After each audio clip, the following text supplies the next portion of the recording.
Welcome back to Sparky Coach Podcast. I'm Cam. This is Crowie. We're coming live today from God's country, the Gold Coast. Crowie's made the trade god country. Trade god country. The trade god capital of the world. Crowie's made the trek up the M1 in his horse and cart. For God's country, that was an ungodly trip. And my car doesn't go over like 85. So it was, he left yesterday. But anyway, we're here and going to have a bit of a chat today about you're only as good as what you were doing 6 months ago. And maybe there's some confusion out there, or maybe it's a philosopher thought, but Crowie, enlighten me of what you mean by that. Yeah, so I mean, you can reference it to anything. So you could go like, you're only as good as what you're doing 6 months ago with your staff. So have you put them through performance reviews? And if not, and someone just ups and leaves, and you promised them a van in 2019, and they're like, "Where's my van? I'm tired of driving this Commodore around." Was it a new van or an old van? I always think you should put someone in a new van, personally. But like, so you could reference it to that. But I'm talking specifically today about, have you ever woke up or sat there on Friday? I'm a big fan of the Quasi Friday, where you do the schedule for next week. But have you ever sat there doing the schedule and looked at it and just it's like a light bulb goes off and you go, "Where's the work?" like what? Like tsunamis?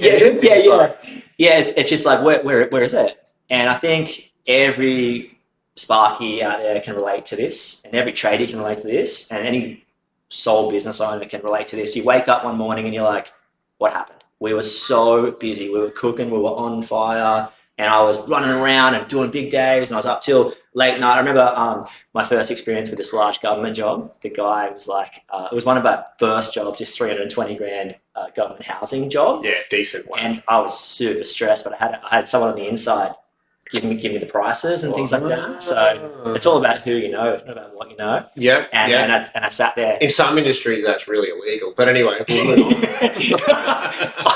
We did some under the radar stuff, right? And I remember he goes, it was the 2000s. Yeah. It was 1994. And Nevada was pretty big. Yeah. And anyway, so I remember he goes, "Can you send your swims over?" And I was like, "Yeah, I can swim." I'm like, what do you mean? Like, what is it? I stayed up till, like, Googled it, stayed up till some ungodly hour, 3 a.m., 4 a.m., got it done straight onto site. And freestyle there? Or did you backstroke it? Yeah, butterfly. Did anyone actually butterfly? I've never known. But I do still hold the under 12 record for 50-meter breaststroke. And I am talking about swimming. Wow. Yeah. Yep. So, that was actually still own it. My dad checked it up and got it. Garmy Bay Swimming Club. If you've got a kid, no one's racing on a 12 breaststroke. It's on that record forever. Anyway, you wake up and you've got claim to fame, just quietly. Yeah, it's a claim to fame. I mean, it doesn't do anything for my 9 to 5. It doesn't actually help my life, but it's a bit of an ego boost. Definitely. No, that's like very rearview mirror, but hey, that's all right. Yeah, we only look backwards. You're only as good as what you were doing yesterday, right? That's right. So, 6 months ago in this case. That's what we're talking about, right? So have you ever found yourself in a boat where you've got no work? And I'm a big fan of the vanilla ice theory. Can you guess what that theory is? Ice baby? Yeah, kind of. I know I actually rapped that song at my brother-in-law's wedding. And wow. And he's like, Shannon Knoll was there. And right at peak Shannon Knoll days, got down, he's like, he knew my name at that point. He was like, "Crowie," gave me a hug. I started crying. I was like, does life get any better than this moment? Anyway, we digress again. But you're going to have to pull the hat trick in, because we've heard about the under 12 breaststroke record, and we've met Knollsy now. So I just want you to segue in something. I'm just name dropping like there's no. Who else can I name drop, right? So anyway, you got a vanilla ice. So you need to stop, collaborate, and listen. And anytime I woke up in no work, we've actually done a podcast on what you can do to find work for tomorrow. We run sessions on this stuff. That's all good. But I think you need to stop, collaborate, and listen. Like, stop, put a line in the sand, take 10 minutes, half an hour, go get a coffee, and ask yourself the question, was I diligent with my last 2, 3, 4, 5, 6 months? I think you'll find you weren't. Or you were focusing on one particular task, not all the tasks. Yeah, you might finish a large job and your head's in that job, or finish 2 large jobs or 3 large jobs, and all of a sudden you wake up, large job's finished, hand over documents sent, and it's like, where are the staff next week? So I'm a big believer that Forced holidays. is everyone happy to do in 2-day weeks?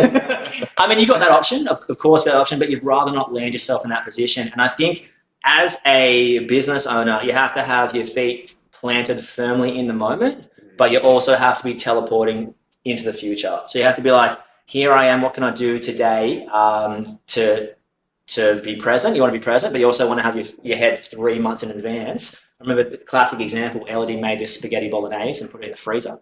And then, anyway, so she gets it out. We're like, when you get home late with the kids, and it's like, it's all just manic. We're not going to cook, it's crazy. And they're riding like broomsticks around, being dinosaurs, things like that. And Uber Eats isn't an option for you in your country town. Uber Eats I forgot about Uber Eats and Uber. You can't get an Uber or Uber Eats or actually order any takeaway dinner after 7 p.m. It's cop and cut. And our Chinese shop shut down. That's horrendous. It's devastating. Anyway. Might have to venture to the country town next door. Yeah, actually probably shut down there too. The town next door has one shop. So, but anyway, so you've got to ask yourself the question, what were you doing? Oh, Elodie made the spaghetti bolognese, right? So she pulls it out of the freezer and she goes, thank you, past Elodie. And we had this big laugh and we defrosted it and heated it up. Everyone had dinner and it was delicious, home cooked, and we were thanking our past selves for the work we had put in. And I'm a big believer that when you're busy, you might not have 4 hours for finding work a week. And I encourage everyone, don't put a 2-hour slot in there. Don't put a 4-hour slot in there. On the way, make one phone call a day. Could be a past flame, client flame. Yeah. Unless you're single, that's cool. You can always go backwards. I mean, if you're single and ready to mingle, go for it, I say. Yeah. It's like, and you want to drink a strong cup of regret, you might. But we all have needs. We all have needs. So sometimes it's good to go backwards to go forwards. Exactly. So ask yourself the question, what was I doing yesterday? But like one call a day keeps the future work away. Let's say like here, that rhymes with the doctor. Whoa. One cup a day keeps the doctor away, one apple a day. You know what I'm saying? One call a day will protect you. It could be a past client, could be a future client, could be touching base with a current client about their future jobs coming up. But you have to keep your eyes 3 to 6 months in advance at all times. Otherwise, you wake up one day and you've been running on the hamster wheel and you'll get off and you'll be like, where was I? What was I doing? What was happening? And it's quite a dangerous space. Well, you could still be on it and just stop running and you're just spinning around on it. Just like enjoying the ride. Just like, on the vortex. Just exhausted. I'm knackered. This is too much. So I definitely resonate with that. And I think simplistically, it's just about creating some consistency every week. So it's just the same thing, rinse and repeat each week of what you've been doing. So you don't want to be so busy that your whole focus is just on the jobs only and be like, oh, we're sweet. Boys are set for the day. Going for a surf. Then we're going to go have some beers with the boys. And then when those jobs finish, it's like, okay, I can't go for a surf. I can't have beers. I've just got to try and find work. So you don't want to have beers, and too much of a good thing is resonates here. Yeah. So you need to have a bit of consistency. 100%. And also, with your eyes firmly planted 3 to 6 months in advance. And I always reference people go, oh, we're so busy.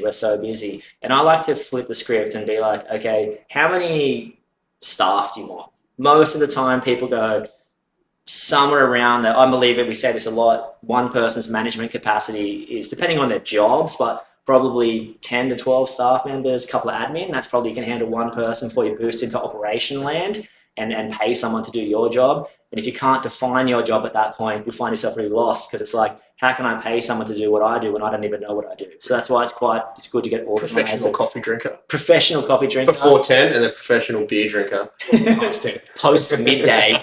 But yeah, like have your feet firmly planted in there. And I was speaking to one of our members this week, and they had a large job and they just came out of it, and we measured the hours on the whole thing, and this would have been like 400 to 600 hours, like quite a large decent whack, couple of 100K, and it came out right on the allowed time, which is fantastic. But the person in question is kind of waking up going like, oh, I've still got to find work.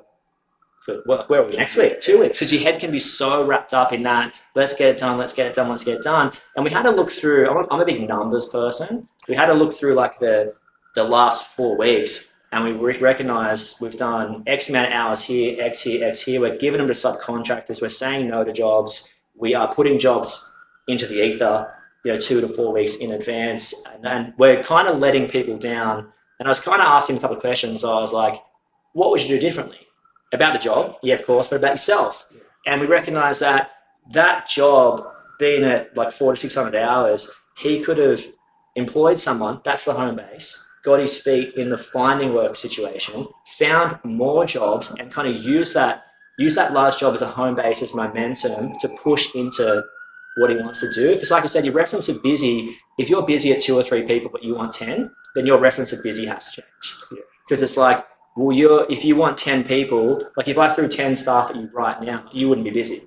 You'd be looking at the schedule going like, there's no way to, where do I put them? Where do you put them? Live? So it's like, until you've got work for that many people, you're not busy. So change your language around that. Yeah. No, I sort of, my sort of thought around it is that today's already been sorted. So if you're like running around manically today, you haven't prepared sufficiently enough to get to where you are. So you need to change that attitude to be like, today's already sorted, right? We're done, this week's sorted. What are we doing next week? What are we doing next month? What are we doing in 3 months' time? Because it'll start to put your eye on the prize further ahead to be like, yeah, no, we've got these jobs. And then you'll find, what happens is that when you're talking to people about, hey, there's a job in September we can do, I've never had someone come back to me and be like, oh, we don't want that job brought forward. No, thank you. Please push it out further. We've only waited already a long time for it. So if you have stuff booked in advance or jobs that you know of, scheduled, or conversations that are had, that means you're looking into the future and you can always bring them forward if the cliff occurs or different scenarios occur. So my sort of big sort of thought, I guess, if you want to talk about it in that big thought way, is just create a real consistency around what you're doing each week, and whether you're doing a little bit of everything every day, or you might be doing invoicing as the absolute priority on Mondays, so that it gets out, and then on the rest of the week we're doing a little bit of making a couple of phone calls, like the one phone call philosophy, or hey, we're just going to make sure we're going to try and get out a couple of quotes a day as well. So you're sort of allocating a bit of time to your day, at least a few days a week, so that you can commit to getting that work out. Yeah, I mean, I guess in wrapping the whole thing up, I got 2 thoughts here. The first one is, I sat with someone last week and they were like, we've got no work in 2 weeks. It's like, cool, sweet. And the first question is, are there any outstanding quotes? And he's like, so many. I'm like, okay, like that's the priority then. Get the quotes out. And I'm a big believer that, you're quoting, there's 2 rules of quoting. This is a full session, but on time or on site. If you can get it done on site, fantastic. The conversion rate will actually go through the roof. Hopefully you don't fall through the roof, but your conversion rate will go through the roof. If you can get it done on time, it's a really good look for how your company is going to deliver that job. So double check that, double check your quotes, double check your quote follow-ups, and you're only as good as what you were doing 3 to 6 months ago. So if you're in the project space, chances are you're at a roughing now you quoted 6 to 9 months ago. So just always reference that point, right?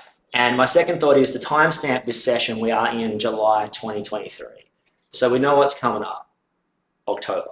October, November, December is coming up. And this is where everyone wakes up from winter. Everyone wakes up from winter. They're like, I need some aircon. I need some ceiling fans. I need some, I got the family coming over from England for Christmas and I need some work done and it's got to be done before this. It happens every year. To ignore it is to be silly. Yeah, head in the sand stuff. Yeah, kind of head in the sand kind of thing. So it's like, so let's reference that point so we can keep our foot on the pedal. And we know we're going to be busy in October, November, December. We might be able to put a tradie or an apprentice on around that September, October point and keep the momentum going into next year. We know January gets quiet for some people, so push back what you can push back. Yeah. But yeah, just like try and be thinking about October, November, December, or 3 to 6 months in advance now. And when you're in October, November, December, let's think about Jan, Feb, March. So always try and be sort of a quarter ahead.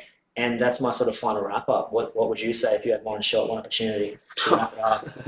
Probably really, really similar to some of the things I've already said, and I agree with you there, is just think of like the today, it's been sorted and organised months ago. So you need to think about what we're doing in advance. So get some consistency to your weeks and your days so that you can plan ahead and get the outcomes that you're sort of looking for and trying to achieve. And there's definitely a lot of things that we can help you with in the actual platform itself that can get you a little bit more organized, a little bit more direction, and a little bit more help. And that's what we're here to do. So thanks very much for listening, guys. Hope you enjoyed it. May the future you thank the present you.